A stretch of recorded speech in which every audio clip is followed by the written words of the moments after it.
Good morning. We're going to continue talking about enthalpy changes today. So far, we've talked about like one really clear way of calculating a change in enthalpy. And if you review your notes, the first way we do it is using the change in temperature of water. So if a reaction happens or a physical change happens and the temperature of the water changes by a certain amount, you can tell how much energy came into or went out of the water. So that process is called calorimetry. So we're good at that already. That's the Q equals mc delta T. Okay? The second way we can calculate the change in enthalpy of a system is what we're going to do today. In this video, we're going to use Hess's law to determine the change in enthalpy of an unknown reaction. The third way we are going to talk about tomorrow, it's called the summation of the heats of formation. So that'll be in the next video. So today, we are talking about this one, reaction, how to use Hess's law and what that means. So one example for why we might use Hess's law is if you are interested in the amount of energy that it takes to change carbon structured as a diamond into carbon structured as graphite, you kind of need to, you will need to add reactions together. Maybe you've heard the ads on the radio from Kessler's about like their lab-grown diamonds, and you can do this in a lab. It's just that it would be virtually impossible to keep track of the energy coming into or coming out of this specific reaction because there are a couple like middle steps. So let's use Hess's law to figure out how you can determine the amount of energy, so the enthalpy change, for this reaction, so changing diamond into graphite. What you can do is use other reactions that you know for certain do happen and you know their enthalpy changes. So if you are able to burn graphite, if you take carbon ordered as graphite and burn it, so combine it with oxygen, you produce carbon dioxide. Similarly, if you really didn't like your diamond and you wanted to burn that, you could also produce carbon dioxide. But these two reactions, they happen at such a high temperature, you can't use calorimetry. The water would all boil, and then you can't use your Q equals mc delta T. This enthalpy change is known, though, so we can use each of these reactions and rearrange them so that we end up producing the reaction that was of interest. So using Hess's law,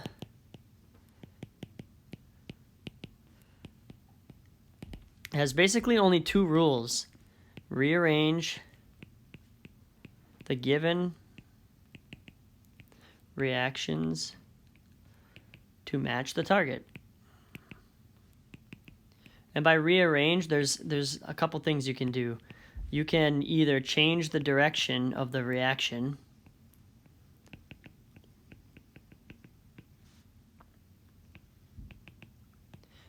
or you can multiply by a coefficient.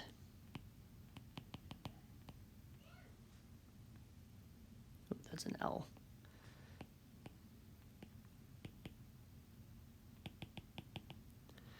Okay, so those are the two things you do, but the other thing that you need to understand is whatever you do to the reactions, you have to do to the enthalpy change.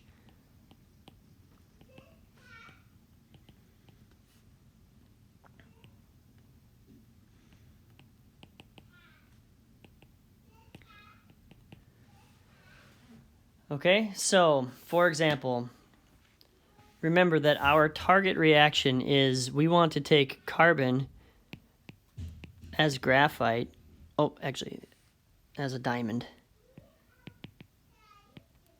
And we want to know how much energy is added or released when you change carbon as a solid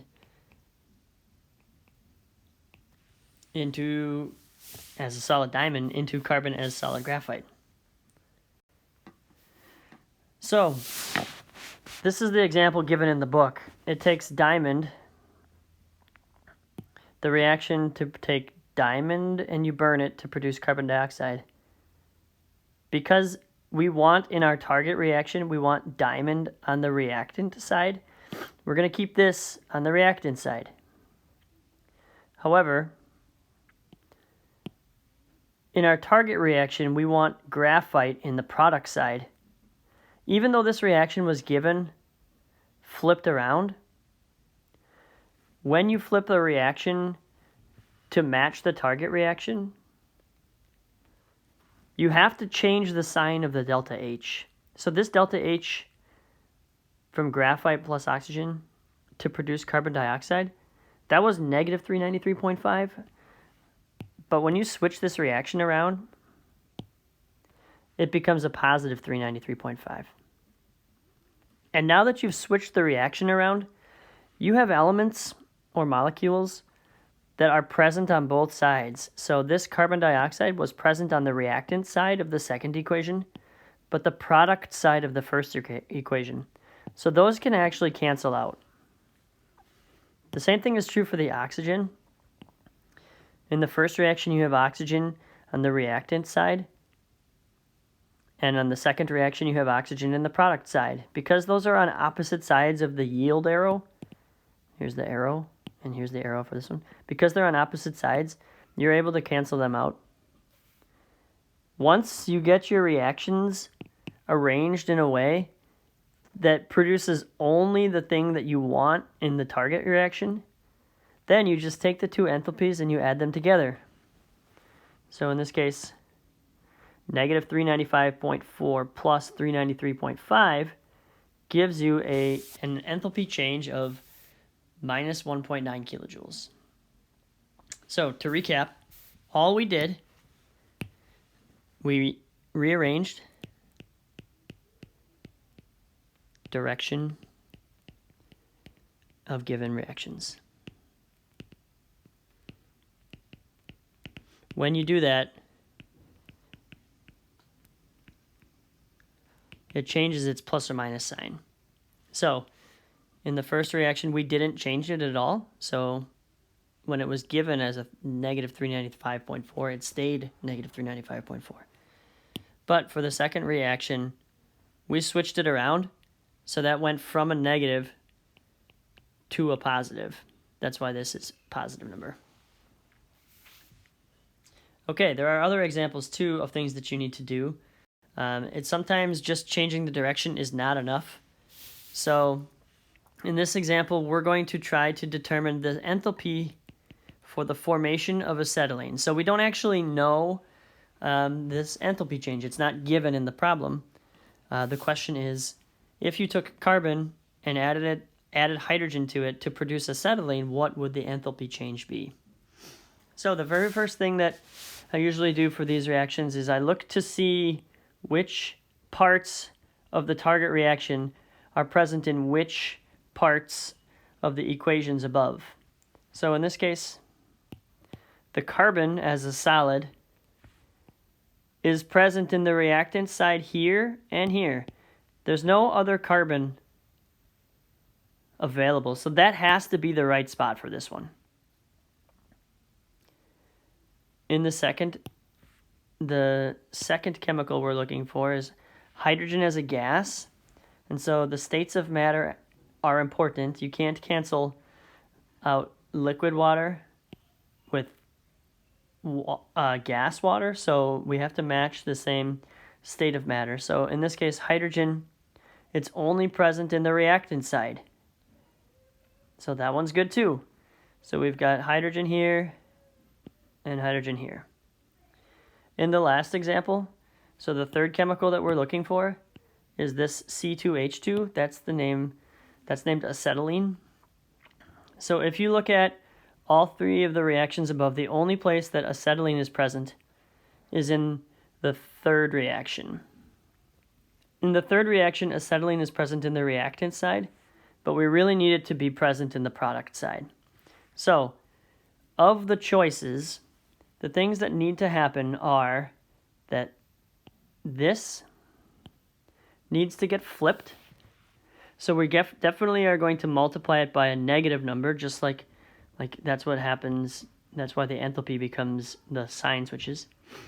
But the other thing that is important is that this is 2 acetylenes. And in our target reaction, we only have 1 acetylene. So we want to multiply this entire reaction by -1/2. So that will change the direction of the reaction, and it will help us get the right coefficients. If we go back to the hydrogen, this hydrogen matches the coefficient for that one. So we don't actually need to change anything for that. But when comparing the coefficients, the coefficient for the carbon does not match the target. This has to be a 2. So we need to multiply the entire equation by 2, which means that the enthalpy will have to be multiplied by 2, and this enthalpy will have to be multiplied by -1/2.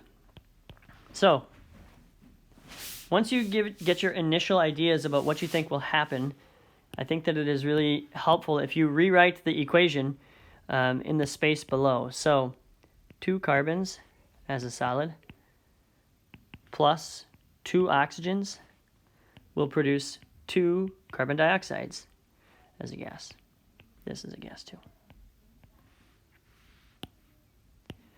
Reaction B didn't change at all, so that's really helpful. So hydrogen as a gas is added to 1/2 a mole of oxygen. And I know it's a little unusual to see fractions, but it's okay to use fractions in the Hess's law problem. So it produces water as a liquid. And the third reaction, when we changed it, we changed the direction and we divided it in half. So instead of 4 carbon dioxides, we have 2 carbon dioxides as a gas. Now half of 2 waters is only 1 water as a liquid.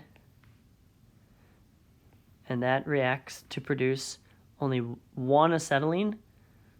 So the C2H2, which is a gas, this 2 got divided in half. And we have half of 5 is 2.5 oxygens as a gas. Okay, so based on what our target reaction is asking for us, this is how the given reactions will change. And now, the part that is very satisfying to most people is where you start looking for parts of reactions that are present on both sides so that you can cancel them. So the very first one that I see available is that there are 2 carbon dioxides on the right side of the first reaction, and there are 2 carbon dioxides on the left side of the third reaction. So, because they are on opposite sides of the yield arrow, they actually can be eliminated because they match. The same thing can be true for this water molecule here. So here you have 1 water as a liquid, and here you have 1 water as a liquid. They are on opposite sides of the yield arrow. Reaction 3 has water on the left side. Reaction 2 has water on the right side. So we can eliminate the waters that are present in the reaction. The last one is a nice little combination of reactions because in total you have 2.5 oxygens on the right side of the yield arrow. And on the left side you have 2 oxygens in the first reaction, and you have half of an oxygen in the second reaction. So together you have 2.5 moles of oxygen on the left side. That will cancel with the 2.5 moles of oxygen on the right side. So when you look at the reactions that remain, you have 2 carbons on the left, which matches right here. You have one hydrogen on the left, which matches right here. And you have 1 acetylene on the right, which matches right there. So once you have demonstrated that all of these enthalpies, all of these reactions match the target, whatever you did to the reactions, you have to do to the enthalpies. So the new enthalpies for each of these 3 reactions, I usually put them all together. So 393.5, when you double that, will be 787 kilojoules. This one didn't, oh, and it's negative because this was negative to begin with. The second reaction doesn't change at all. It stays as negative 285.8, and it's still kilojoules. The third one, I'm just going to grab my calculator. The third one is 2598 divided by 2. And the sign changed, so this one has to be a positive now, 1299. And that's also in kilojoules. So if you take the sum of all 3 of these reactions plus a negative 787 and then another negative 285. So using our rules for significant figures, the enthalpy change for this reaction, being the sum of the 3 givens, is 226 kilojoules. That's it. It's like a big puzzle. Most students really like this because it all cancels out at the end. If you need a couple more sample problems, I'm happy to provide those during office hours. All right, Benny says hello. Have a great day.